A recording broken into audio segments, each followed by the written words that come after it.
What's up everyone, it's David here. Welcome back to a brand new video here on the channel.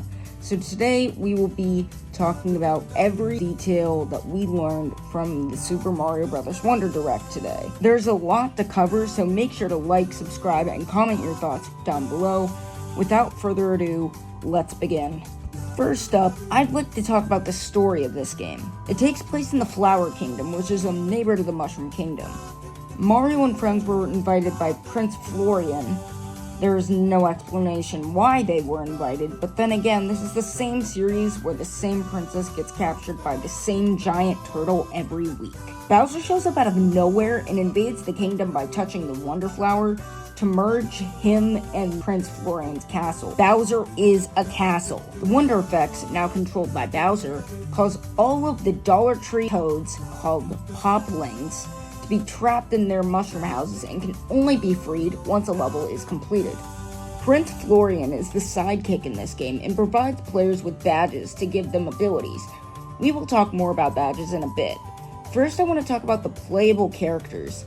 Mario Bros. Wonder has the most playable characters in any Mario platformer, with a total of 12 whopping characters to choose from. These characters include Mario, Luigi, Peach, Daisy, Blue Toad, Yellow Toad, and Toadette. All of the normal characters play identically, which is a good and bad thing. It's good because you can choose whoever you want without any disadvantages, but it's bad because they are not unique anymore. There are also 5 easy mode characters, including Yoshi, Red Yoshi, Yellow Yoshi, and Light Blue Yoshi, and of course, Nabbit. Yoshi and Nabbit are immune to enemies, but cannot use power-ups.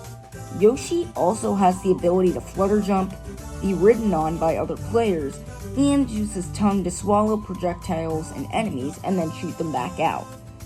Kind of triggers me how they decided to include Nabbit, which is basically just Yoshi without his abilities. If it were up to me, I would have not included Nabbit at all, just because he feels out of place with the other characters. If it were up to me, they should have included the regular Red Toad instead of Nabbit. Then the roster would have been 4 humans, 4 Toads, and 4 Yoshis. Heck, they could have even given the Toads alternative stats as well, which would have made it more unique. I am not a fan of the easy characters at all. I would rather be able to toggle a switch if I wanted to use them as easy characters. Now, Yoshi is an easy mode, and even if I wanted to play Yoshi normally, I wouldn't even have the option to. The ability to be immune to enemies should be something that all characters should have the option to use. Players can also ride on Yoshi if another player is playing as him, which is another thing I found kind of disappointing. The fact in order to use a classic game mechanic, someone has to be using an easy mode character is pretty upsetting to me. Yoshi is a key character in the Mario franchise and could have had so much potential as a playable character. I understand not allowing him to use power-ups because his abilities make up for them, but turning him into an easy mode makes me really disappointed. In my opinion, completely missed opportunity for Yoshi as a playable character, and it is very disappointing that they block off these characters off as an easy mode. I want to use Light Blue Yoshi with pride, damn it! Now, let's discuss the multiplayer functionality in Super Mario Bros. Wonder. Similar to the recent Mario games, 4-player multiplayer is back, but this time it is also playable online with friends, as well as people around the world. One of the new features in multiplayer is that when you die while you're in co-op, you are turned into a ghost for 5 seconds, and are able to move around, and if you come in contact with another player before the timer ends, you are revived without taking a life. This is a really cool mechanic and reminds me of the Yoshi's Island game where you had 20 seconds to recover the babies. This feature works really well in local and online multiplayer. While playing online multiplayer, you can see other players on the world map and in levels. These players are called live player shadows, which is a really dumb title for random strangers around the world. While playing with live player shadows, you can send greetings, give items, and play co-op. One of the online multiplayer exclusive features are called standees. Standees are pins that players can place down while in a level that act as live shadow players that can revive you while you're in ghost form. They feel like checkpoints but won't kill you if you interact with them in time. Standees come in 144 different unique designs, and are a really cool addition to online play. Another feature that is introduced is the heart system. When you interact with other players online, their username and heart points will be shown. Heart points are basically just a way to show others how many times you've helped people online. Things such as giving items, sending greetings, reviving ghosts, and reaching the flagpole with other players will give you heart points. Friend rooms are also returning, which allow you to play online multiplayer with people across the world. Up to 12 players can play in a room. Up to 4 players can play in the same level at the same time, while the other people can play on different levels. There is the traditional 4-player co-op, as well as a new race mode, which allows you to race against 4 people online to either reach the flagpole, get a Wonder Seed, or defeat a boss first.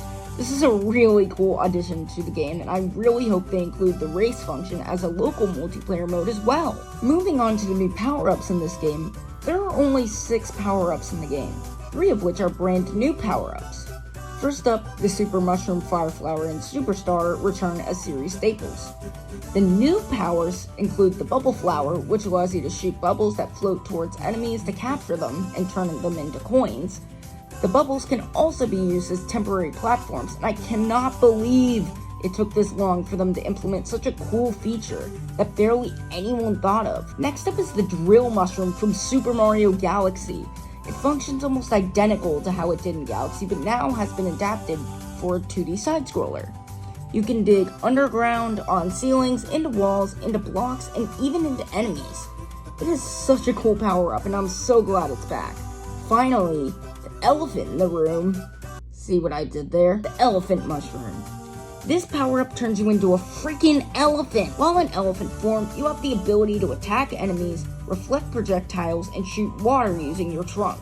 You can also destroy blocks and run past large pits thanks to your size advantage. I am a little disappointed that there are only 6 power-ups in this game, but there is a huge feature that makes up for that. So there are these brand new collectibles called badges that will give you unique abilities and levels. These badges are worn by Prince Florian, which gives you the abilities in the levels. This kind of makes up for the lack of character-specific abilities and new power-ups. For instance, instead of locking abilities to specific characters, they are included in the form of badges you can collect by poplings as you clear special badge challenge levels. There are a ton of badges to collect, so I'll only be talking about the ones that we know so far. The Parachute Cap, which gives you the flying ability, the Wall Climb Jump, which allows you to wall jump, the Dolphin Kick allows you to swim underwater easier and gives you a powerful dash that you can perform to break blocks and swim faster. The Crouching High Jump, which is essentially the super jump from Mario Bros. 2. The Grappling Vines, which give you the ability to tether onto walls and to attack faraway enemies. The Safety Bounce allows you to get an extra jump if you fall into a pit, which directly resembles Peach's double jump from New Super Mario Bros. U Deluxe. The Sensor helps you find collectibles and secrets such as Wonder Seeds, purple coins, and power-ups with a signal. The Coin Magnet attracts all coins, including purple coins, to you. Jet Run, which makes you run at incredible speeds and hover in the air when jumping. Floating High Jump gives you Luigi's signature floaty and higher jump from previous games. The Coin Reward gives you more coins for defeating enemies. The Auto Super Mushroom will allow you to start the level with a Super Mushroom. And finally, the Invincibility, which makes you invisible to enemies and yourself. Kinda counterintuitive. So, as you can see, there are many different abilities you can gain from the badges. I will now talk about the Wonder Effects shown off in the game. The Wonder Effects make courses go on steroids and cause the most random and crazy transformations. They're triggered by touching the Wonder Flowers in levels and end once a Wonder Seed is collected. There are tons of different Wonder Effects at play here, so I will only once again be talking about the ones that have been shown off. Some of the effects include pipes moving up and down while shooting up water, causing a stampede of enemies to appear, causing the entire screen to rotate, putting you into freefall, causing bubbles to surround your screen, changing the perspective of the level, changes the gravity of the level, and can even turn you into a balloon, spike ball, Goomba. The possibilities are seemingly endless to what can happen in levels. There are many new and returning enemies in Super Mario Bros. Wonder. We can see familiar enemies such as Koopas, Goombas, Fuzzy Beetles, Spinies, Hammer Bros, Blackatai, Wigglers, Spikes, Drybones, Goombrats, Piranha Plants, Fire Piranha Plants, Lava Bubbles, and Boos.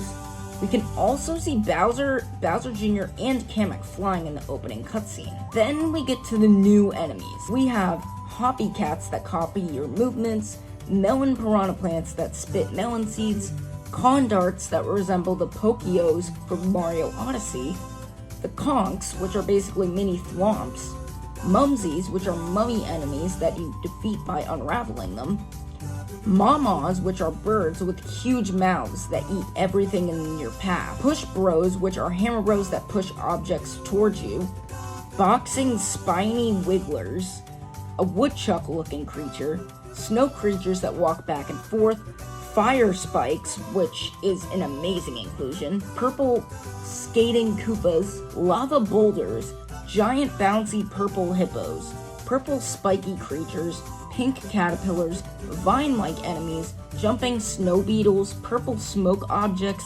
blue pea shooters, flying beetles that resemble chain chomps, blue chompers, giant sheep, electric orange balls, and even a dark Bowser Jr. boss. That's a lot of enemies. Moving on to how the game mechanics and world layout. Mario Wonder changes up a lot of things regarding how you progress in the game. In previous games, there have been a set order in which you complete levels. Sure, they've been split paths and secret exits now and then, but for the most part, you had to play the levels in order to progress in the game. In Mario Wonder, you were able to freely explore the world map and play the levels in any order you please. Sure, there are some limitations, like how some levels require you to have a certain amount of Wonder Seeds collected, but overall it is a much more flexible experience when it comes to the order that you play the levels. Some course elements were also revealed, such as the talking flowers giving dialogue and sometimes hints and coins, giving us a glimpse of the purple coins seen across the levels. These purple coins are used in the Popling shop, which is the new version of the Toad Houses in previous games. In the shop, you can buy badges, lives, standees, and Wonder Seeds. There are 7 areas to explore consisting of 6 worlds, all with a different theme surrounding the Petal Isles. Surely they would have changed up the world themes, right? Well, kinda. You start in Pipe Rock Plateau, which is your basic grassy land world. World 2 is a mixture of the cloud and ice worlds from previous games. It's very nice not to have a desert world this time around. World 3 is Shining Falls, which is a new kind of area, which is a mixture of the rock world and an underground cave. It's a very interesting take on the rock world seen in other games. I am unsure what the Petal Isles will be classified as. They call it the Heart of the Flower Kingdom, but what does that mean? At first I was under the impression it was a hub world, but then it seemed like a water-themed world, so what is it? Who knows? My guess is that it is a bonus world that is unlocked after beating the final boss. There were also desert, jungle, and lava worlds teased that look very in-depth and unique from the previous New Super Mario Bros. Games. There is also a very minor detail that people missed. Towards the end of the trailer, we see Mario on a platform talking to Captain Toad, with a gold warp pipe close by. I have many questions about this, including why was Captain Toad not mentioned at all? In all seriousness though, I have many questions about Captain Toad's purpose in this story. Overall, this game looks phenomenal, and I am so excited to play it. Thank you guys so much for watching this video. If you guys liked it, make sure to like, comment, and subscribe, and share this with your friends. And I will talk to you guys later. Take care, and bye-bye.